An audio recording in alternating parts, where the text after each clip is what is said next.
All right.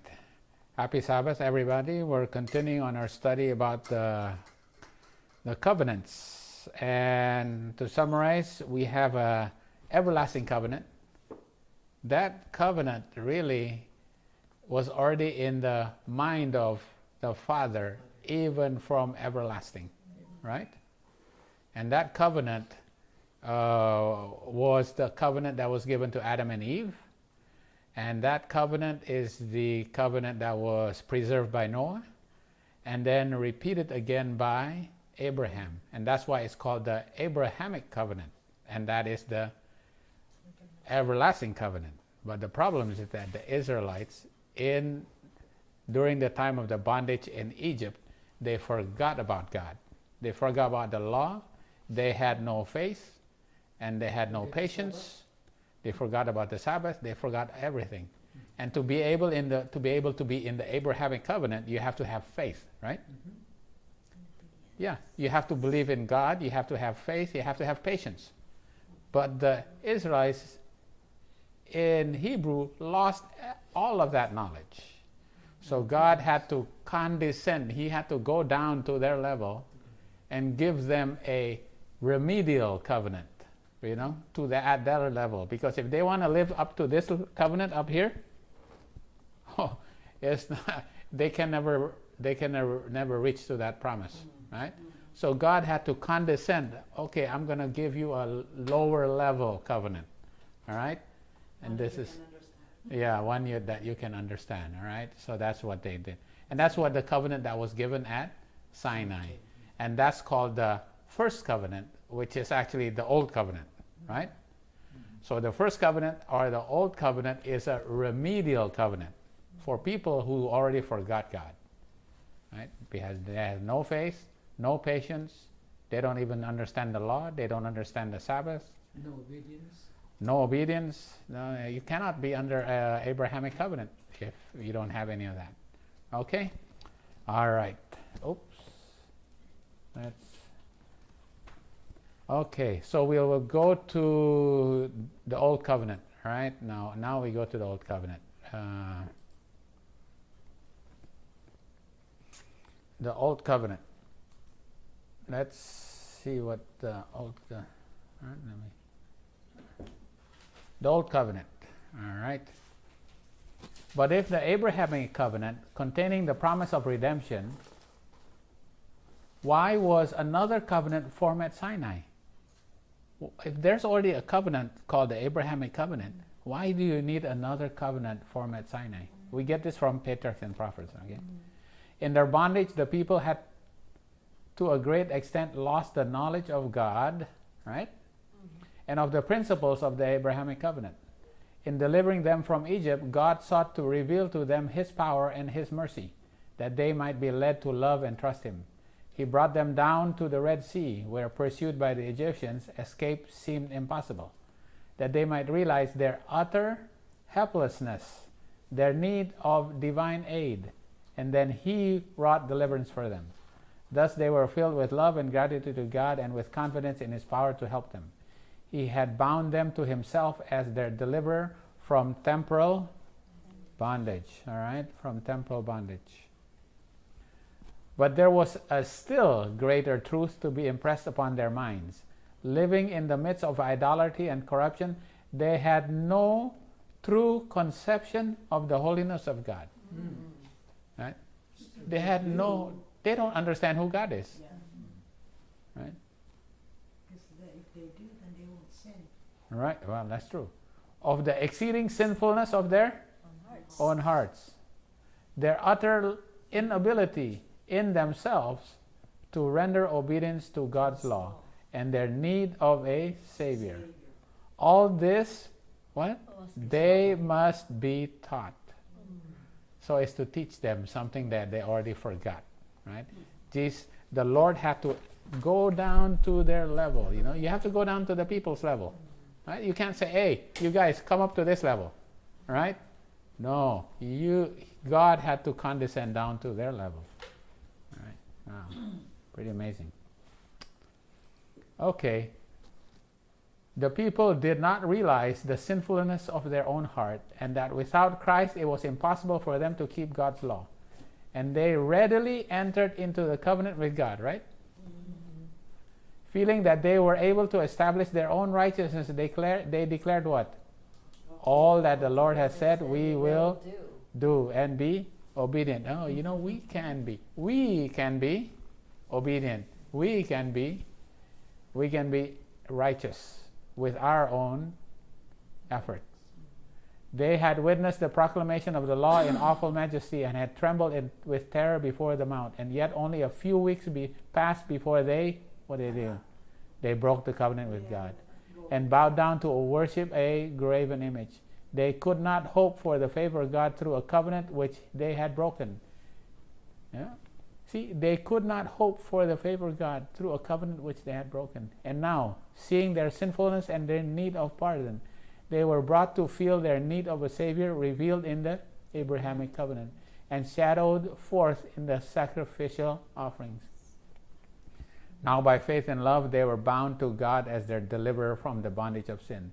Now they were prepared to appreciate the blessings of the new covenant, right? So they had to be brought to a remedial covenant, and when they were able to understand that, they will be brought back to the Abrahamic covenant, right? Back to the everlasting covenant, right? Because remember, it's only through the Abrahamic covenant that you can be saved. You cannot be saved with the old covenant, right? Why? Does the blood of bulls and goats, can it save you? No. You cannot be saved in the old covenant.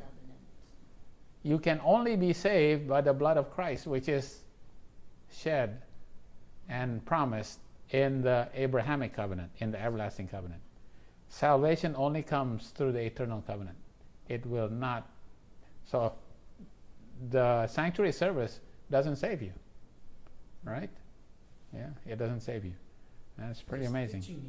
Yeah, it's teaching you what it's preparing you to get back, right? You have to back to the Abrahamic or the everlasting covenant. Or guide you. Yeah. We didn't know this before. Wow. We didn't know this. This is like new terminologies. Right? Wow. This is pretty amazing to understand this now. And it's ironic. Netanyahu called. They made an agreement with Middle East. Right. Saudi Arabia and everything. It called it Abrahamic covenant. Oh, that's the Abrahamic covenant. Yeah. Oh, wow. It wasn't the news. I said, what? I don't. Oh boy. Oh, that's not. If only he knew. Yeah. I know. Yeah, forgive him, but he doesn't know. Yeah, he doesn't The know. Prime Minister of Israel. Abrahamic covenant. I was at the kitchen. I went back and I said, what? Oh boy, the Abrahamic covenant. Okay, so let us remind ourselves, what is the Abrahamic covenant, right? Yeah. Okay. I'll just read the yellow parts because it's basically the whole Genesis 15. You read the entire Genesis 15, it's the Abrahamic covenant. All right? And behold, the word of the Lord came unto him, saying, this shall not be thine heir. Eliezer, that your servant, which you actually is your son. You consider your son, but actually a stepson, right? He's actually a servant. He's a stepson. He says, oh, is Eliezer my son? He's an adopted son, right? So he did have an adopted son. All right. But obviously Ishmael is his son, but it's not the promised son, right? Yeah. This shall not be, Eliezer is not going to be your heir, right? But he that shall come forth out of thine own bowels shall be thine heir. Okay, so this is the covenant, all right? And he brought him forth abroad and said, look now toward heaven and tell the stars if thou be able to number them. And he said unto him, so shall thy seed be. Okay, this is the covenant. And I believed in the Lord, and he counted to him for righteousness. If you believe in me, I will impute to you righteousness. That's the covenant, right? You will be righteous if you believe in it. And he said unto him, I am the Lord that brought thee out of Ur of Chaldees to give thee this land to inherit it, right? I'm going to give you this land. And in the same day, the Lord made a covenant with Abraham, saying, unto thy seed have I given this land, right? This land I'm going to give to you, right? Remember, this is the covenant, okay? And we continue. And he said, know for a surety that thy seed will be afflicted for 400 years. And also that nation whom they shall serve will I judge, and afterward shall they come out with great substance. They will be a great substance, even though they're afflicted for 400 years, but they're going to come out, right? And you will have an old age. I'm going to give you old age. You will be buried at an old age, right? And he promised Jacob, he had a covenant with Jacob, you, even though you go to Egypt, your bones will be buried in Canaan, right? And they took the bones of Jacob, right? But Abraham was always buried in Canaan at a good old age. Right? But in the fourth generation they shall come forth hither, for the iniquity of Amorites is not yet full. And then what happened? And it came to pass that when the sun went down, it was dark. Behold, a smoking furnace and a burning lamp that passed between those pieces. When something passes between those people, it's usually the people that make the covenant. The two people that make a covenant. Okay, we're going to make a covenant, and we're going to go pass between these two, right? Between these sacrifices. And what they will say, if we break this covenant, may we suffer the fate of these sacrifices, right? Right. So we will be cut if we break the covenant. Both of them had to go through. But remember, it's only the smoking furnace and the burning lamp that went through. What does that mean? Only Jesus. Jesus will lead you. You don't have to do anything, right? I will only require that you have faith, right? Your obedience is not even your obedience, it's my obedience, All you need is faith, I will lead you, right? Because the furnace and the burning lamp is who? It's Jesus, right? Yeah. It's actually Jesus. Where's the furnace and the burning lamp? In their journey. You know what? That's the furnace and the burning lamp, right? The furnace and the burning lamp is the fire at night, which is the lamp, and the pillar of cloud. See that pillar right there? It's Jesus himself. Jesus says, even your obedience is actually my obedience. I give you my obedience to you. You don't have to, all you do have to have faith. That's right. All you do have faith. You don't even have to walk through that, between those sacrifices. I will lead you. And the cloud and the fire is always leading them. Right. Mm-hmm. They didn't even go ahead. Right. To They that cannot clouds. go The ahead. clouds will go ahead and they have to follow that. All they do is just follow, right? Follow by faith. All right. So the pillar of fire is the lamp, and the cloud of smoke is the burning furnace, right?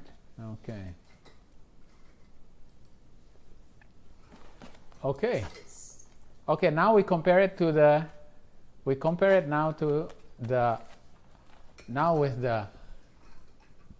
covenant given at Sinai, which is called the Old Covenant or the First Covenant. All right, we find that in Exodus 19, verse 1-8. In the third month, when the children of Israel were gone forth out of the land of Egypt, the same day they came into the wilderness of Sin. So they came out on the third month, for they were departed from Rephidim, and were come to the desert of Sinai, and pitched in the wilderness. There Israel camped before the mount. And Moses went up. Wow, he went up the mountain many times, right? I kind of lost count. He actually went up many times, right? And Moses went up unto God, and the Lord called him out of the mountain, saying, Thus shalt thou say to the house of Jacob, and tell the children of Israel, Ye have seen what I did unto the Egyptians, All right? What I have done to the Egyptians, where are we? And how I bear you on eagle's wings and brought you unto myself. Now compare this with the covenant he made with Abraham. All right? Now therefore, if ye will obey my voice indeed and keep my covenant, then ye shall be a peculiar treasure unto me above all people, and for all the earth is mine. And ye shall be unto me a kingdom of priests and a holy nation. Wow, that's very short. The covenant is very short compared to the one that given to Abraham. The promises, there was a lot more given to Abraham, right? This one is very short. If you follow me, you will become a peculiar people, right? And you will be a kingdom of priests and a holy nation. That's the covenant. If you follow me, right? These are the words which thou shalt speak unto the children of Israel. And Moses came and called the elders of the people. Now, when was the elders of the people elected? When were the elders of the people elected? When they were And who gave them Moses the advice? Maybe you're working too hard. You need some elders. Well, his father-in-law. His father-in-law, what's his name? Jethro, right? Jethro says, "Oh, you're working too much. You need to have some elders, right?" that's right. Elect how many elders? 70 elders, right? All right. And laid before their faces all these words which the Lord commanded him. And all the people answered together, all that the Lord has spoken, we will do. Okay, so they said, okay, obey, and I will make you a peculiar treasure, right? A kingdom of priests and a holy nation. Now this is the first covenant, the covenant at Sinai, right? This is called the old covenant, right? And the people, they just agreed. But the thing about it is, they don't even know, their condition. They don't know God. And the other thing is that they think they can do everything in their own power. It says, okay, we'll just obey God, right? They don't even know their condition, right? So they readily agreed something that they didn't know what they were getting into, as a matter of fact, because we will see what it actually means. Okay. And all the people saw the thunderings and the lightnings and the noise of the trumpet and the mountain smoking. And when people saw it, they removed and stood afar off. I go, okay, well, we have to back off. Because what they were doing, they were coming very close to it. And God said, hey, you know what? This mountain is holy. They don't even understand the holiness of God. Hey, they're going to be burnt if they come too close to this mountain. So they had to back off. They stood afar off. And they said unto Moses, speak thou with us, and we will hear. But let not God speak us, lest we die. Wow. Right? They can't even, he says, when he talks, it's just too overpowering. It's too overwhelming for us. We're going to die. We don't even want to hear God speaking. Moses, just you talk to us. All right? Yeah. And Moses said unto the people, fear not. Because we fear, right? Because we're going to die. For God is come to prove you, and that his fear may be before your faces, that ye sin not. And the people stood afar off, and Moses drew near the thick darkness where God was. Right? So they were afraid. Right? They cannot stand the holiness. Right? They do not have any conception of the holiness of God. If they came too near, they would have been burned. Moses says, back off, stand afar off, and they stood afar off. Right? Okay, this is the part of the covenant that was also given, right? It's in Exodus 23. And God said, behold, I send an angel before thee to keep thee in the way, and bring thee unto the place which I have prepared. Wait a minute. Did he not promise that it was himself that was going to go? Now he says what? Angel. I'm going to send an angel. Right? Yeah, because you don't even understand my holiness. If I were to lead you, you're going to be what? You're going to be burned. Yeah? You don't even understand it. So what am I going to do? I'm going to send an angel. Right? Beware of him and obey his voice. Provoke him not, for he will not pardon your transgressions. It's just not the Lord. He's not the Lord. So does this covenant have any pardon in it? No. No. There's no pardon. It says, this is the law, you obey it, and if you don't obey it, what happens to you? You die. There's no probation. There's no probation, there's no pardon, there's no mercy. This is the first, he had to teach them. Why would he do something like this? Because they had no idea what the law is, and they have to obey it completely at the risk of death. But they can't even follow this, right? No. And this, right? And what did they actually say? Yes, we will obey it. Obey. I always say yes. Every time. Do they know what they're getting into?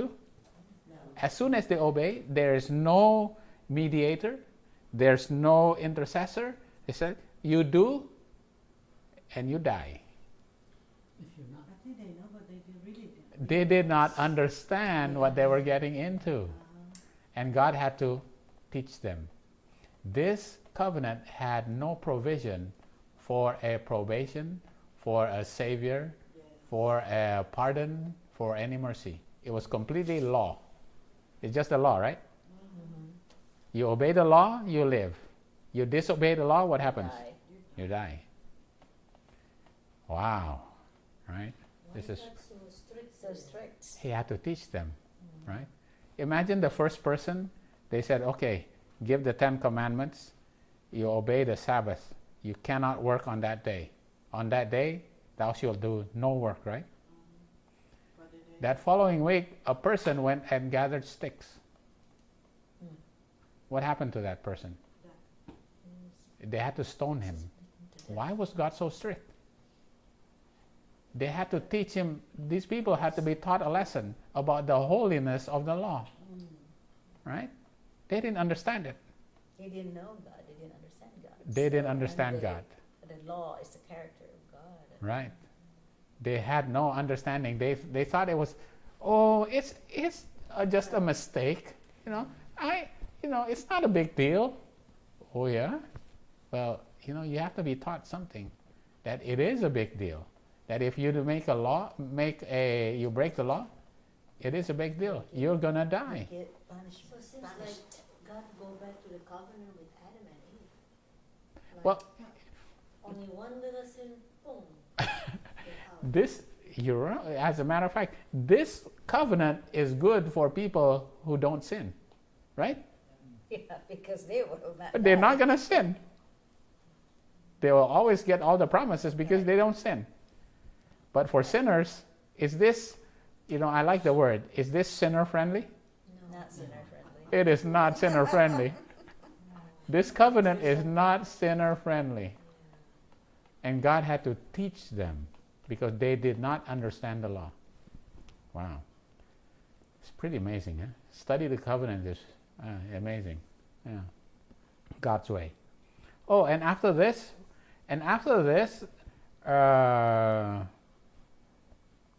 Exodus 20, right? Yes. Exodus 20, verse 18 to 21, right? And they backed off because now the Lord is going to speak from the mountain in Sinai. What did he speak? If that's Exodus 20, what did he speak in Exodus 20, verse 22? The law of the altars, the law of the slaves, the law of restitution, law of social justice, law of a Sabbath, all the laws that he gave. All these laws he had to give at Sinai, right? And Exodus 20, the first part is what? I am the Lord of God. 10 commandments. Yes. These are the laws, right? If you disobey this law, what happens? You die. Is there any pardon? No pardon. According to the law, according to the first covenant, all right, which is the old covenant. He gave the 10 commandments, and you read, Exodus 20, Exodus 21, Exodus 22, Exodus 23. It's about all the laws that they had to follow. But if they don't obey that law, they die.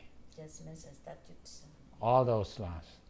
Wow, that's they have to understand the seriousness of the law. That's the thing.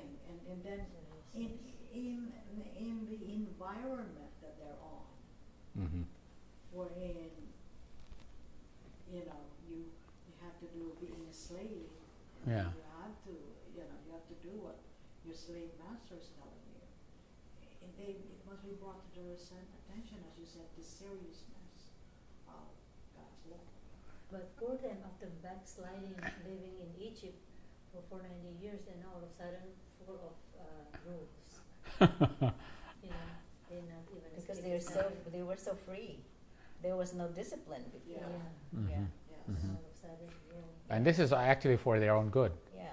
Yeah, this is actually for their own good. But they had no conception of how holy the law is and how holy God is, and that if they just do, if they sin, they say, it's not a big deal. Yeah. It's not a big deal. Uh-huh. God had to impress in their minds that this is a big deal. The law is a big deal, right? All right. Okay. And then what did they do? This is the explanation of Ellen White. The law of God, spoken in awful grandeur from Sinai, is the utterance of condemnation to the sinner. Oh, it condemns the sinner. That's what the law does. It condemns the sinner. If you obey, you live. If you sin, you die. It is the providence of the law to condemn, but there is in it no power to what? Pardon or to redeem. It is ordained to life. Those who walk in harmony with His precepts will receive the reward of obedience. But it brings bondage and death to those who remain under its condemnation. Right? The terms of the old covenant were obey and live. If a man do, he shall even live. But cursed be he that confirmeth not all the words of this law to do them. Then, however, now as compared to the new covenant, right? So what they have to do in the new covenant, they have to be taught, so they have to be prepared so that they can transition, right, from the remedial, the low level covenant to a better covenant, which is the new covenant, which is actually the eternal covenant. They have to be brought back to the Abrahamic covenant, right? The new covenant was established upon better promises. The promises of what? Forgiveness of sins and of the grace of God to renew the heart and bring it into harmony with the principle of God's law, right? Yeah. So they right away, they believed that they can obey God's law. But when actuality, they cannot even obey God's law, right? They had no power.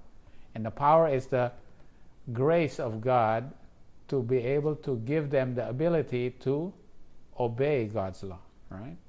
Yeah. They have to prepare them, right? Okay. All right, let me back up. And the Lord said unto Moses, Go unto the people, and sanctify them today and tomorrow, and let them wash their clothes, and be ready again the third day. For the third day the Lord will come down in the sight of all the people. So when they arrived in Sinai, God said, okay, I'm going to give you the covenant, right? Sanctify yourself. In the third day, I will give you that covenant, all right? Okay. And it came to pass on the third day in the morning that there were thunders and lightning, and a thick cloud upon the mount, and the voice of a trumpet. So there were thunders, lightnings, a thick cloud, and a trumpet exceedingly loud, so that all the people that was in the camp trembled, right? And Moses brought forth the people out of the camp to meet with God, and they stood at the nether part of the mountain. They stood right at the bottom of the mountain. And Mount Sinai was altogether on a smoke, because the Lord descended upon it in fire. And the smoke thereof ascended as the smoke of a furnace, and the whole mount quaked greatly. That's why, and when you read a little bit more into it, I didn't include it. God said, hey, the people don't understand. Tell them to back off. Otherwise, it's going to consume them. It's going to burn them. So back off. Do not. They were just standing at the nether part. They were right at the mountain. Right? Said back off. Right? They don't understand the holiness of God. It's like an earthquake. Yeah.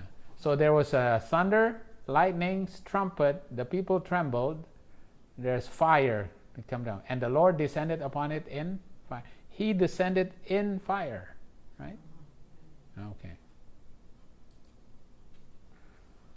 All right. And the Lord said unto Moses, depart and go up hence, thou, and the people which thou hast brought out of the land of Egypt, unto the land which I swear upon Abraham, to Isaac, and to Jacob. Now this is what happened. We jump to Exodus 33. This is to explain the angel. So he says, well, you know what? Could that be angel be Jesus? He says, I'm going to send you an angel. This angel is not going to pardon. Could it be Jesus? Could Jesus actually say, you know, I'm not going to pardon your sins? Could that be Jesus? All right, here's the explanation. Because after the children of Israel repented, after the golden calf apostasy, right? Mm-hmm. God said, this is what God said. And the Lord said, well, this is what Jesus said. Jesus said unto Moses, depart and go up hence, thou and the people. Wow. You and, did he say you and my people? No. You stiff-necked people, it's your people, right? You people. Which thou hast brought up. It's you that brought them up, and not me. Wow. Huh? Jesus got mad. Yeah, Jesus is mad, right? You know, it's your people that you brought out of. Moses and Aaron, you brought them out. Unto the land which I swear unto Abraham, you know, I already swear to Abraham, Isaac, and Jacob, unto thy seed will I give it. And I will send an angel before thee. It's the same as in Exodus 23. Right? Their people, it's not my people. Yeah, you're not my people anymore, right? And it's not me that's going to send, going to lead you. No longer fire and clouds. Because the fire and cloud is me. I'm going to send an angel. I'm not going to lead you. And I will drive out the Canaanites and the Amorites and Hittites. I already promised that. I'm going to drive them out. Unto the land flowing with milk and honey. For I will not go up in the midst of thee. Right? This angel has no pardon. It's not going to be me that's leading you. For thou art a stiff-necked people. Lest, what? If I come, I'm going to lead you with a fire, and you're stiff-necked people, what's going to happen to you? You're going to be burnt. I will consume you. That's why I'm not going to lead you. I'm going to have an angel. Who's the angel? Jesus is saying, you know what? I'm going to send you an angel. But did actually Jesus send an angel? No, eventually Jesus had mercy on them, right? Yeah. Because Moses was pleading for Yeah. Right. Before Moses came. Yeah, because Moses pleading, no. Yeah. And then what? It's your people. Moses was saying it's your people. they're not my people, they're your people. And the other people know that they're your people. So like bargaining now, huh? Yeah. Yes. Yeah. Wow, Jesus, uses psychology, doesn't he? The people lose. When it comes to psychology, they lose big time. And the people understood it because they mourn. Right. And then what did it say? And when the people heard these evil tidings, oh my, these are evil tidings. They mourned, and no man did put on him his ornament. They're starting to understand. You know what? We cannot get to Canaan without Jesus. We can't have an angel going there having no pardon. We need Jesus to lead us. Now they're understanding, it's only with Jesus, right? They're starting to understand. Okay. Wow.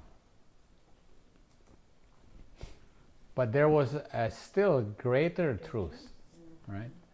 To be impressed upon their minds. Living in the midst of idolatry and corruption, they had no true conception, right? I just repeat this again. They had no true conception of the holiness of God. If I was to lead you with fire, you're going to be burnt, right? If there was no mercy. There has to be mercy, right?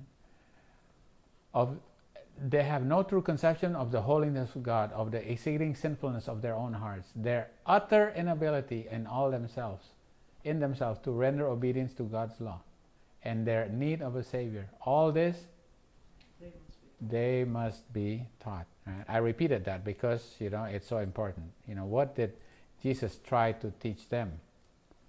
Okay. All right. Okay. Now we go back to Exodus 24, right? And after he gives all these laws, the 10 Commandments, all the laws about slaves and all the laws, all these laws that he gave them. Remember, there's no pardon. If you break these laws, you die. There's no pardon. And then he said unto Moses, come up unto the Lord, thou and Aaron, Nadab and Abihu, and 70 of the elders, right? Remember the 70 elders that were already chosen, right? So how many went up? 74. I don't know the significance of 74. I have to look that up.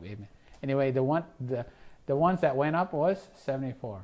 And worship ye afar off, and Moses alone shall come near the Lord, and they shall not come nigh. Neither shall the people go up with him. And Moses came and told the people all the words of the Lord, and all the judgments, and all the people answered with one voice and said, all the words which the Lord has said, we will do. This is how many times now they said this? 2 times. This is the second time, all right? They said, we will do, all right? And in Exodus 24, verse 4, and continue again. And Moses wrote all the words of the Lord, all the laws that was given, he wrote it all down. And rose up early in the morning and built an altar under the hill, and 12 pillars according to the 12 tribes of Israel. And he sent a young man of the children of Israel, which burnt offerings and sacrificed peace offerings of oxen unto the Lord. And Moses took half of the blood and put it in basins, and half of the blood he sprinkled on the altar. And he took the book of the covenant that he already wrote, right, and read it in the audience of the people. And they said, for the third time, what did they say? All that the Lord has said, we will do, and be obedient, right? And Moses took the blood and sprinkled it on the people, and said, behold, the blood of the covenant, which the Lord hath made with you concerning all these words. What did Moses just do? With the covenant, with the blood, he ratified the covenant. This is why it's called the first covenant, because this covenant was ratified. The problem was, why is it faulty? It was ratified with blood of what? With animals, right? And it had no pardon. So now you understand, this is why it's faulty, right? It was Oxen. Right. It was ratified with the blood of oxen, and there was no pardon in it. Right? Okay.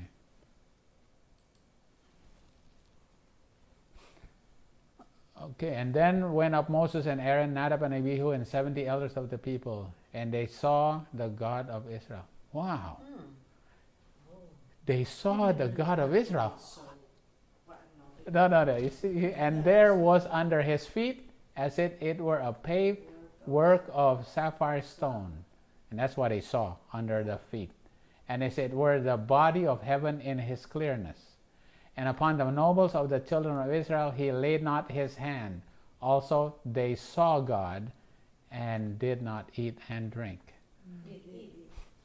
They did eat and drink, right? Also they saw God and did eat and drink. They just saw a glimpse. Yeah, it's just a tiny part, right? They just saw a tiny part. Not literally. Well, not the whole, Not the whole. Even Moses just saw the backsides. Cannot see the Can't front. see the- So he really didn't see the face of God. What is the So father? the feet. Oh, they saw the God of Israel, right? So that They just saw a Maybe small, maybe a figure. right, yeah. You know what the Bible said? They saw God. Wow, this is, Well, basically seeing that. yeah, but especially it can't be the whole thing. not Oh. Jesus. They have to be full. You know, we have to go back. I didn't have the time to actually look back and find every single, spirit of prophecy specifically about this event, About that. because they saw God according to the Bible. But it had to be like, under his feet they were seeing something. Yeah. Right? They saw only a little bit of a glimpse. Some sort of little glimpse. All right. And so the 70 elders and Moses, Aaron, Nadab, and Abihu. So 74 of them, right? They went up. Okay. And the Lord said unto Moses, come up to me into the mount and be there. I will give thee the tables of stone. Now he says, okay, Moses, I'm going to give you the table of stone. But only you, Moses, come up. And a law and commandments which I have written, that thou mayest teach them. And Moses rose up, and his minister Joshua. So Moses and Joshua. And Moses went up into the mount of God, and he said unto the elders, tarry ye here for us, until we come again unto you, and behold, Aaron and Hur with you. If any man have any matters to do, let him come unto them. And Moses went up into the mount, and a cloud covered the mount. And the glory of the Lord abode upon Mount Sinai, and the cloud covered it how many days? 6 days. And in the 7th day, he called unto Moses out into the midst of the cloud. So they were tarrying there. 74 of them were tarrying there how many days? 6 days. And then afterwards, 70. right, 72 went down, which included Aaron and Hur. Who's Hur? Remember who Hur is? Oh. Who kept the arms of Moses up? Oh, yeah. Who was that? Yeah. Joshua and Hur. Joshua. These were the top elders, right? The top elders. Joshua went with Moses. Joshua stayed on the mountain, right? But it was only Moses that went up. Remember? Because when they went down, who was that went down? Joshua and Moses, right? So 72 went down after they're waiting, 74 of them, on the mountain for 6 days. Joshua stayed on the mountain. Moses went up into the cloud. How many days that Moses went into the midst of the cloud and received the 10 commandments? 40 days and 40 nights. Right. So they're like to like 75 of them, including. You know, it's 74, but Joshua and Hur is one of the elders. Yeah. There was the Abihu. Right? It's Moses, Aaron, Nadab, Abihu, and 70. 4 and Right? 70. Plus 70. So there's 74. But No, I think 70 Joshua is and one. Hur Hur included. is one of the 70. How about Aaron? One of the 70. Yeah. Aaron is not. Right. one of the Not one of the 70. Nadab and Abihu is not one of the 70. All right? Okay. Well, anyway, They had witnessed the proclamation of the law in awful majesty, and had trembled with terror before the mount. And yet only a few weeks passed before they broke the covenant with God, and bowed down in worship a graven image. Right? They could not hope for a favor of God through a covenant which they had broken. And now, seeing their sinfulness and their need of pardon, they were brought to feel their need of a Savior, revealed in the Abrahamic covenant, and shouted forth in the sacrificial offerings. Now by faith and love they were bound to God as their deliverer from the bondage of sin. Now they were prepared to appreciate the blessings of the new covenant. Right? See, the thing is, this is after they actually had the golden calf apostasy. How many, the question is, a lot of people get this wrong. How many days was it between the covenant was given on Sinai and then when they broke it, and Moses came down and saw that they actually had broken the covenant? How many days was it? From the first covenant? From the time that God descended on the Mount Sinai and gave them all the laws. Remember? Mhm. How many days? How many days did it take for them to break that law, to break that covenant? 7 days. No, remember there's Second the time or Sinai, the first time they break. No, the first. the golden calf apostasy. Oh, Oh, right The first away. time. So the covenant was given on Mount Sinai, right? Exodus 20 And was then the first one. and it says, "Come up unto the mountain," Uh-huh. and they stayed how many days? 74 of them, 6 days. 6 days. And then Moses went up into the mountain and 40 days. 40 days, and then he came down. And when he came down, They were already. they were apostatizing. How many days did it take? 46. 46. 46. Most people will say 40, 46. It's Yeah. really- but it's actually 46 days. Yeah, And it's six really- So many people will say 40 days. Yeah. Mhm. He was in the mount 40 days. He will actually, receive. you know why, Ralph? Who made the golden calf? Yeah, Aaron. Aaron. Yeah. Aaron was there 6 days, so They went they down. didn't apostatize on that 6 Mhm. days yet. But that's why the people say 40 days, because once Aaron came down, that's when they started. That's why it's said that 40 days. Yeah, the thing is that when it was proven, then that what was they had to break that, the 10 commandments had to be broken, Right. So when you see it, it's right. But the sinfulness started before that, because Oh, the yeah. negativity, the murmuring on the camp started already. It started They were already. gone. Right. So that's why they could also say it's 46 days. Yeah. And actually, the actual apostasy was. Actually, yeah. More than, Right. but But officially, officially from the giving of the law. right, until when they actually had to break when Moses had to break the 10 commandments, Yeah. it's 46 days, right? It's 46 days. And a lot of people misunderstand it, and they said it was for 40 days, when actually it's 46 days. Technically, Right. you'll say 40, but Right, they already sinned 46. right. Okay, so we see let me go. All right. When men fell by transgression, okay, let me go here. When men fell by transgression, the law was not changed, but a remedial system was established to bring him back to obedience. Right? The promise of a Savior was given, and the sacrificial offerings pointed toward to the death of Christ as a great sin offering were established. So this here is actually a remedial, Mhm. Yeah. right? Yeah. Because there had to be a sin offering which pointed to Jesus. Now this is the real covenant, right?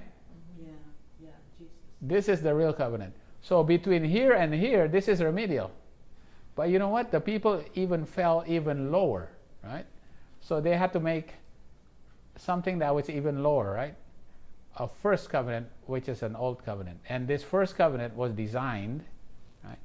This first covenant was designed to bring them back to the Abrahamic covenant, right? So that's my illustration of how, just to remind us, it is supposed to bring them back, okay? All right. To the second covenant, which is the new covenant, which is actually the eternal covenant. It's supposed to bring them back, all right? Okay. Oh, sorry. Let me just pink on this there. Okay, so now let's just concentrate on the Abrahamic covenant. The Abrahamic covenant is right here. Okay, that's Abraham's. That's Abraham's sacrifice. Right, that's the Abrahamic covenant. But the people of God had gone down so low, they had forgotten about the Sabbath, all the laws, and they do not have a conception of the holiness of the law, right? So they had to be given a first covenant, right? And this first covenant, let me just go here, had no pardon. Remember? Right. Right. Had no pardon. But that was terrible, because it was really faulty, right? And they could not keep it. So God had to give a revised covenant of this. And what was the revision of the covenant? He said, Moses, come up here. I'm going to give you the tables of the 10 Commandments, right? And what else did Jesus give to Moses while he was in the 40 days up in the mountain, up in the cloud? What did he give? When you read Exodus 25, everything through, what was it they give? What did Jesus tell them to do? Build a sanctuary. So besides the law, what was given? The sanctuary. Besides the tables of stone, the sanctuary was given. Everything, all the details of how to build the sanctuary was given during that 40 days. And all the festivals, right? All the festivals in Exodus and Leviticus, all of that was given. So that was an upgrade of the no pardon. That's true. Right? This is better than no pardon. Oh, that's terrible. We can't live with that. We So have they- to have they a better to- covenant, Yeah, right? so But- so they can be pardoned, they have to have these sanctuary services. Ah. Where they have offerings. and Right. that's- Because in the sanctuary service now you have what? Pardon You have pardon and mercy, and mercy. right? You have pardon and mercy, right? Because in that, the first revision, that was not sinner friendly. Right. So Jesus had to make a better one for them, even though it's still faulty, Faulty. but it's better than the first one, right? Because this one had pardon and Step mercy, by step learning it. right? Yeah, step by step. So that eventually they will be prepared to. To accept the new Now they can go back. Now they can go back to the covenant. back to the new covenant, which is the everlasting covenant. All right, make sense? The amazing part is that you see this and you see there's the sanctuary right there. The pardon, no pardon is what? All law, The law. right? But then on top of the law, what do you have to add? Pardon and mercy. Where do you see that? On top of the law, there's a mercy. Oh, and the most holy place. Yeah. The mercy Right. seat. On top of the law, there's what? The mercy The mercy seat. On top of the 10 Commandments, there's the mercy seat, right? A sanctuary right there. Yeah. But the basis is the law. The law. But it really doesn't do us any good unless there's Pardon and mercy. pardon and mercy, right? Everything is right there in the sanctuary, Wow. right? Yeah. The first revision of the covenant is the law. The second revision of the covenant is the law plus mercy, right? It's seen in the sanctuary at the ark. That's why it's called the ark of the what? The ark of the covenant. That makes sense why it's called the ark of the covenant now?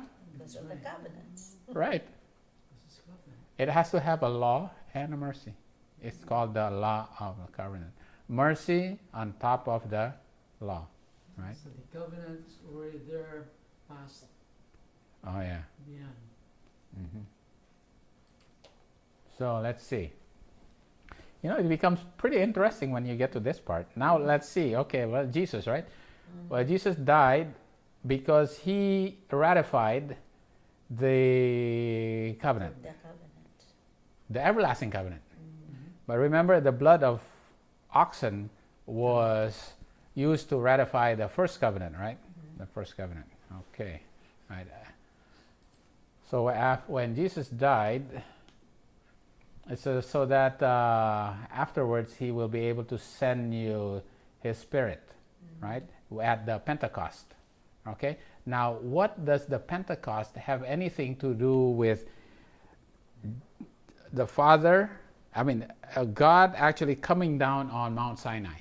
Because when we look at the travels of peoples from Egypt out, right? They came on Sinai on the third month, right? On the third month. And Pentecost was given on the 6th day of the third month. And a lot of people, even though it's not in the Bible, say the Pentecost actually is given on the same day that God gave the covenant at Sinai. All right, that's what has always been taught, and actually the Jews believe it. The Jews believe it, and we can actually see it why they believe it that way. All right, and the thing about it is there's so many ways that we can actually prove it. Prove it. Okay, one way of proving it is like this. Yeah. All right. This covenant was given for Jesus, he had 12 disciples. For the children of Israel, they had 12 tribes. And then Jesus also had what? How many additional disciples did he have? 70. And then he had 70 additional disciples, right? He had 70 elders. And then now they have to have 70 elders, right? 70 elders. The thing about it is that the covenant was, the Pentecost was given Under 50. the morrow after the 49 days, right? The morrow after 7 weeks, right? So it's basically 50 days. Okay, so how do we reconcile this? I had to try to figure out how do we reconcile that it actually happened, right? And we have to go look at the sequences here. 31. They went to Sinai, and it says they got there on the 3rd month. It does not say what day of the 3rd month. It just say the same day. Now people debate about this. You look at people how they try to interpret this, and they said the same day. The same day they came into the wilderness of Sinai. What does that mean? All we know for sure is they came on the 3rd month into Sinai, right? Okay. Oh, sorry, let me go back one more. And it came to pass on the 3rd day in the morning that there were thunderings in mountains. Okay, they came on to Sinai in the 3rd month. And after they got there, on the 3rd day, God came down and gave them the covenant with thunderings and lightnings and a thick cloud upon the mount, and all the people, and a trumpet, and all the people were trembling. All right. And then the 70 elders with Moses and Aaron and Nadab and Abihu went up, and they tarried for 6 days, right? And after that, Moses went up into the cloud for 40 nights. And we calculate this, it's 46 days between the time of the giving of the covenant on Mount Sinai and when Moses came down from the mount and gave them the 10 commandments. But they broke the 10 commandments. They were already worshiping, right? They were breaking the covenant already. They were worshiping a golden calf, right? It's 46 days, right? So we compare between Mount Sinai and Pentecost, right? Because Pentecost also happened on the 3rd month. Right? Obviously, Passover happens on the 14th day of the 1st month, and they were in Egypt, right? And the time of Jesus, there was a Passover. There's a Feast of Unleavened Bread. So Pentecost has to also happen in the time of the Jews also, in the wilderness. So we'll compare between Mount Sinai and Pentecost. All right? There's 12 tribes and 70 elders. All right? Okay. 12 tribes and 70 elders. There was an exceeding loud trumpet. All right? Exceeding loud trumpet. Thunder and lightning. And the Lord descended in fire. Right? And the people feared and stood afar off. Okay, now if you go to the book of Acts, I think it's Acts, I don't remember, Acts 2, I think? Acts 2, right? Pentecost was,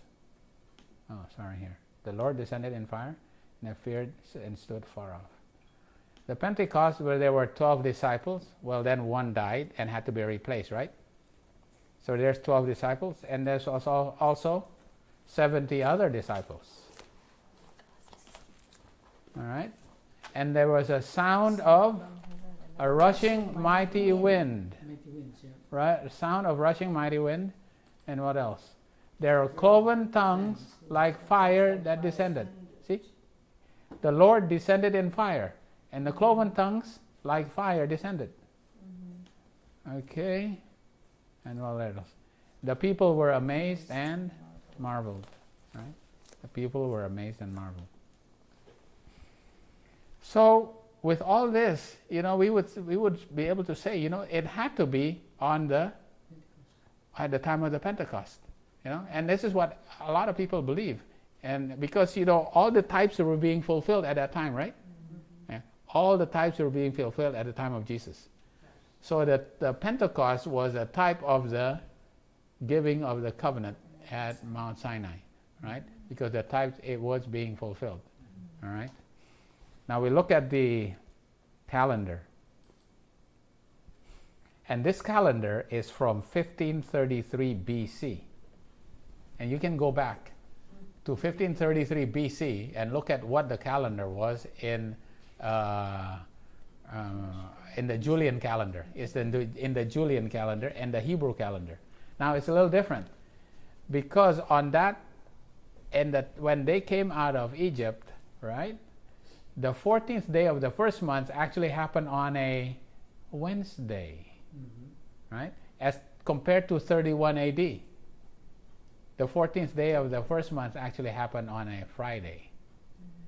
In that time, when they came out of Egypt, it's actually on a Thursday, such that when they came out of Egypt on the 15th, Wednesday, so that on the 15th day when they came out with a great substance, they would not break the Sabbath day, because they were carrying all their belongings. And can people carry out all their belongings on the Sabbath day?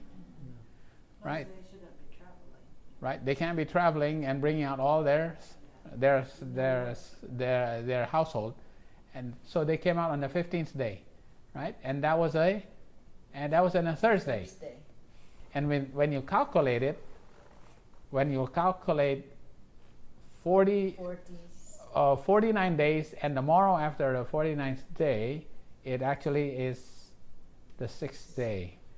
The sixth day of the third month, right? So they arrived there, and they must have arrived on the third day, and the 3 days afterward, the Lord descended like fire and gave them the covenant. And then the next day, they ratified. Remember, he says this day and the next day. So the next day they ratified the covenant. All right, and after that they were in the mount for 6 days. Right, and then you'll calculate another 40 days. When you calculate all that out, Moses came down, and the golden calf apostasy was revealed around here, the 18th day. Okay, right. But anyway, this one fulfills, right? It fulfills because it matches the type and the anti-type, right? The Pentecost, the things that happen on Pentecost matches the type of what happened when the covenant was given at Mount Sinai. The thing about it is, remember what was given during the 40 days? Is the sanctuary, right? And the 10 Commandments, right? So we say, what has 46 have anything to do with the sanctuary? Oh, there's a lot, right? So I'm just going to review the 46, right? 46, just so remember. Is there a lot of 46 in the sanctuary? Yeah. A lot of 46s, all right? A lot of 46s. Okay, let's do. This one we did so many years ago, but it's worth doing again, all right? There's what do you call that? Boards. There was boards. The sanctuary was made out of boards, and these boards were laden with gold, right? With gold, right? And how many boards were there? All right, how many boards were there? Okay. How many boards were there? Let me go. Sorry. But the thing about it is the boards were 10 cubits high and 1.5 cubits wide, right? So it's 10 by 1.5. Okay, that's significant actually. If you remember, it's significant because it's 10 by 1.5. All right, and how many boards were there? There was 20 on each side. All right, 20 on each side, and there was 6 on the west side. All right, there's 20 and 6 on the west side, and there's another board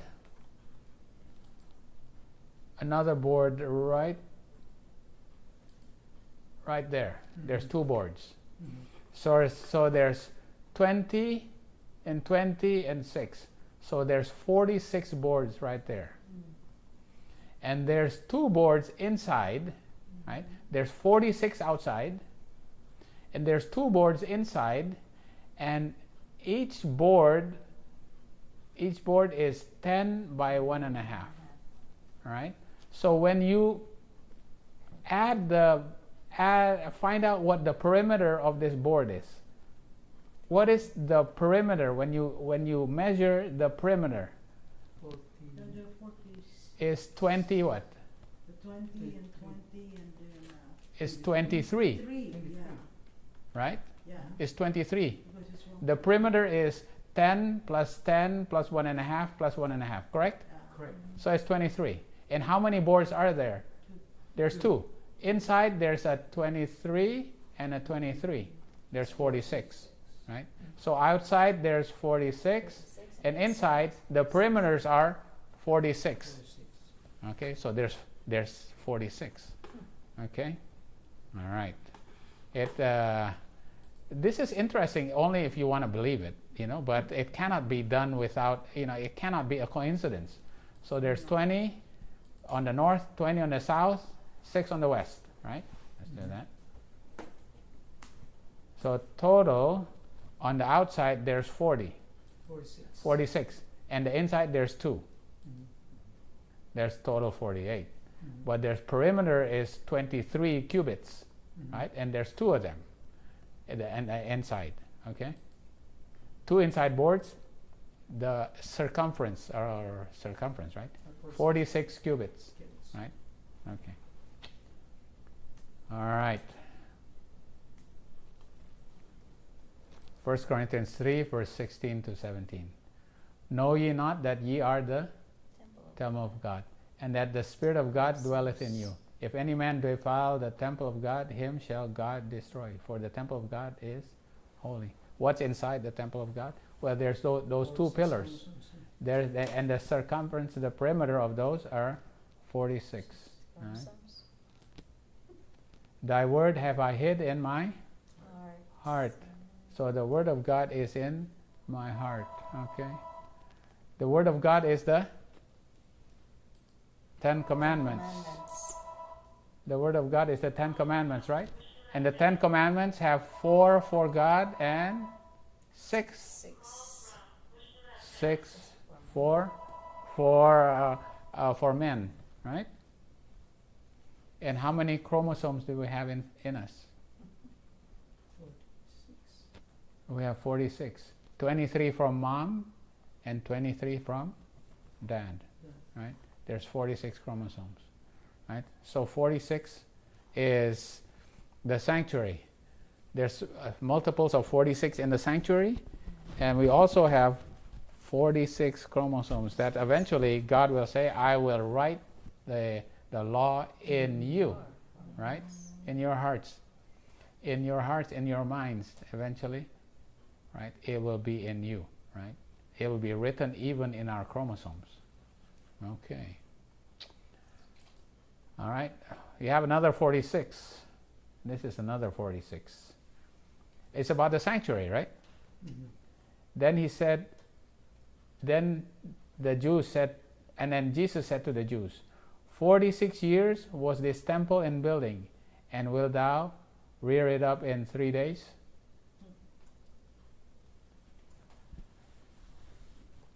$46 years. we never really got into this. When is this 46 years? When was the temple actually built in 46 years? Which temple was it that was built in 46 years? Was it the temple of Solomon? No, it can't be Solomon. Herod's temple. It's actually Herod's temple. Yes. It was the temple of Herod at the Yes. time of Jesus. All right? It's the temple of Herod. I had to go back and look at, it's actually available on the internet and you can read it. It's actually in the writings of Josephus. Remember who Josephus is? He's the historian, right? He's the historian for the Jews, right? So he said that the temple was first built by Herod and was started 16 years before the birth of Christ, right? If Jesus was born on the fourth or third or fourth, on the third, I think it's the fourth, okay, third or fourth. But anyway, it's 19 years BCE, 19 BCE. It was first start built. And then it was finished when Jesus was 30 years old. It was finished when Jesus was baptized. And we know it's 27 AD. So from 19 BCE to 27, you add 19 and 27, it's 46 years. So Herod's temple was built in 46 years, right? And it was at the time of Jesus when it was eventually finished. He actually built it in seven years, but it continually had to be renovated and improved upon until he considered it perfected when Jesus was baptized. All right? Okay, so that temple was built in 46 years. All right? And then we have to consider this one. Daniel 8, verse 12 to 14. Right? And I heard one saint speak to another saint. And a certain saint spake, how long shall be the vision concerning the daily and the transgression of desolation, to give both the sanctuary and the host to be trodden underfoot? Because the daily and the sacrifice is going to trodden underfoot under the time that the papacy is going to practice and prosper, right? And he said unto me, unto 2,300 days, then the sanctuary shall be cleansed. When was it that the host stopped being trodden underfoot? 1798, right? When was it when the sanctuary stopped being trodden underfoot? 1844. How many days, how many years is that? 46 years, right? 46 years. Everything adds up, right? It takes 46 years to prepare so that the sanctuary can be cleansed. You have to have a people, and the people cannot be trodden underfoot any longer, right? 46 is so important, right? It's in the sanctuary. It's in us. It's within our chromosomes, right? And God will write His laws, right? Because we are the sanctuary. Because the Ten Commandments is in the middle, in the deepest part of the sanctuary. So if you think of the sanctuary as a human being or a cell, right? The inner part of that cell is the nucleus, nucleus, and the deeper than the nucleus, the most deepest part is the nucleoli. And what's inside that nucleoli? Your chromosome, right? So the Ten Commandments, it's inside the ark, right? Which is inside the most holy place, which is inside the sanctuary. So sanctuary is like the cell. The nucleus is like the most holy place. And the ark is like the nucleoli. And inside that ark is the Ten Commandments. Our chromosome, right? That's like just like the cell, right? And God will write it within us. He will write the laws even in our chromosomes. And that's the promise of the Abrahamic covenant, right? Is the promise of the Abrahamic covenant, because that the promise is that even I will write my laws in you, in your hearts, and I will make you perfect even to the perfecting of your conscience, right? It will make you perfect even unto the perfection of your conscience. So this is the study about the first covenant, right? And how the first covenant was not sinner friendly. It only asked for obedience. There was no provision for pardon or mercy. But God gave it to them so that they will understand the holiness of the law, and that sin is a grievous thing. It's not just a light thing. There's nothing light about sin. It's a grievous thing. You have to die, right? Right, for disobeying the law. All right, so hopefully this was a blessing for us to study.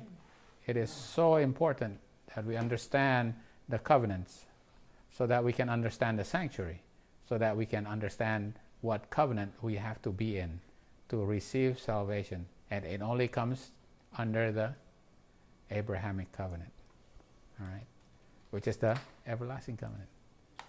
And that is a more sure word of prophecy.